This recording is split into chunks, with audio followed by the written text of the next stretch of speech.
L'interview plateau. Bonjour, nous sommes aujourd'hui de retour sur le plateau télé du Forum de l'orientation et je suis en compagnie de Marie-Cécile Collin et d'Anne-Gaëlle Mansouri. Bonjour. Bonjour. Bonjour. Alors est-ce que vous pourriez rapidement vous présenter, vous, votre métier, en quoi ça consiste? Donc moi je suis Marie-Cécile Collin, je suis formatrice à l'IFSI auprès des étudiants infirmiers de première, deuxième et troisième année ainsi que des étudiants, enfin des élèves aides-soignants. D'accord. Et vous? Anne-Gaëlle Mansouri, responsable des équipes de nuit sur la polyclinique de Blois et responsable aussi au niveau des soins palliatifs. D'accord. Et du coup, en quoi consisteraient plus précisément vos métiers?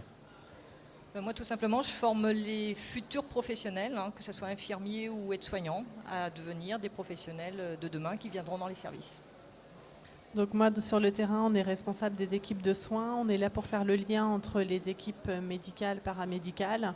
On est là aussi pour faire le lien avec les directions. On est là à proximité donc aussi de nos patients.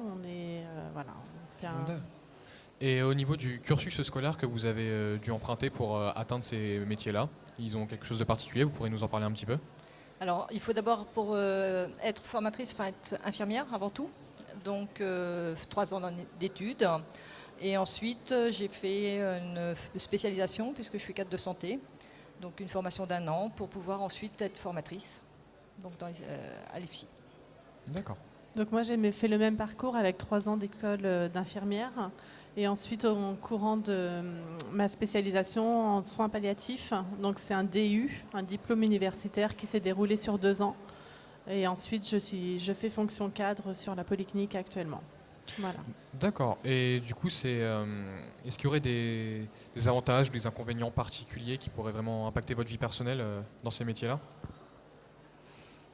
Alors actuellement, non. Pour moi personnellement, on est sur des journées de semaine. Contrairement à l'infirmière qui va être à la fois sur du matin, du soir, de nuit, des week-ends, jours fériés. D'accord. Idem, il n'y a pas d'impact particulier sur le plan personnel. Et effectivement, donc, nos infirmières travaillent effectivement les jours fériés, week-ends. Et puis, on a des infirmières qui travaillent le jour, mais on a aussi des infirmières qui travaillent les nuits. Donc, ça fait une diversité sur les possibilités de travail des infirmières. D'accord. Et vous avez toujours pratiqué ces métiers-là ou vous êtes passé par d'autres postes ou d'autres métiers avant ça? Alors avant, j'ai exercé pendant une vingtaine d'années infirmière pour ensuite être à l'école des cadres, être cadre dans les services. Donc j'ai été 3 ans à l'école des cadres, en institut de formation pendant 1 année et ensuite sur des services en EHPAD. Donc moi, ça fait 14 ans que je suis infirmière. J'ai d'abord travaillé de nuit en service de médecine et ensuite j'ai fait ma spécialisation pendant mon temps de travail pour avoir mon DU de soins palliatifs et ensuite j'ai pu basculer à travailler sur le jour et depuis à peu près 1 an et demi je fais fonction cadre sur la polyclinique. Voilà. D'accord. Et donc c'est un métier où il y a des possibilités d'évolution professionnelle en fait? Tout à fait. D'accord. Et pourquoi avoir choisi ces métiers-là? C'est une vocation, une expérience qui vous a marqué? Pour prendre soin des patients, être dans la bienveillance, avoir aussi cette diversité de pouvoir travailler dans différents services. Voilà, on a une opportunité de pouvoir changer régulièrement notre parcours professionnel. D'accord. En tant qu'infirmière, effectivement, on a un choix de service qui est important, avec des spécialisations en fonction des besoins. Donc effectivement, y accompagner la personne au quotidien, c'était quelque chose qui m'a attirée. Et donc, il y a plusieurs branches dans ces postes-là qui vont être différents selon les types de soins, c'est ça? Alors, ce n'est pas plusieurs branches, on va dire que c'est une infirmière, elle peut être infirmière en psychiatrie, dans différents services en gériatrie, dans un service de soins. Donc après, c'est effectivement des possibilités d'emploi, on va dire, qui va faire que on va soit rester longtemps dans un service ou en fonction de l'évolution de son personnel aussi, qui peut jouer aussi. D'accord. Et est-ce que vous pensez que c'est un métier qui est genré, plutôt masculin, plutôt féminin? Majorité de femmes.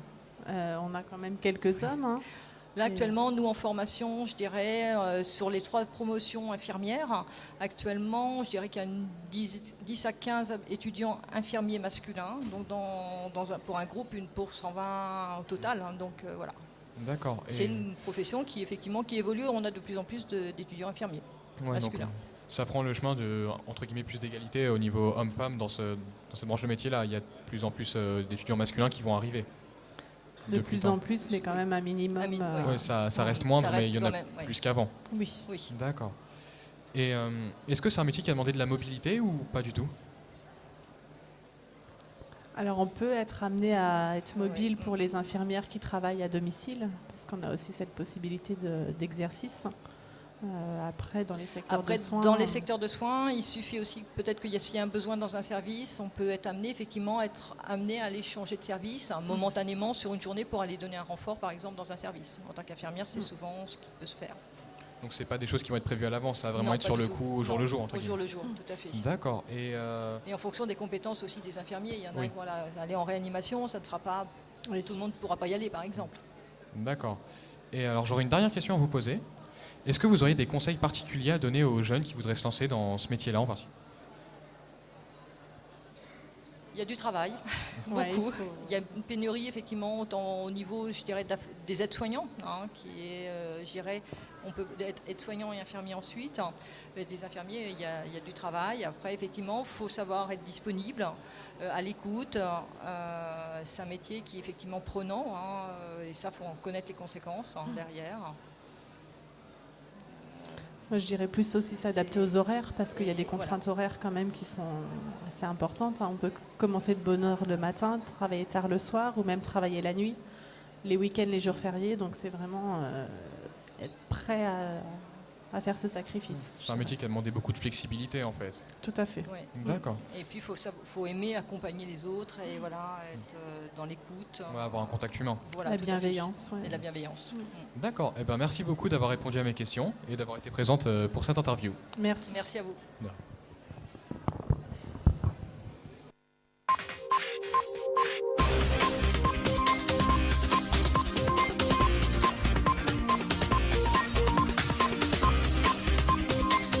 L'interview plateau.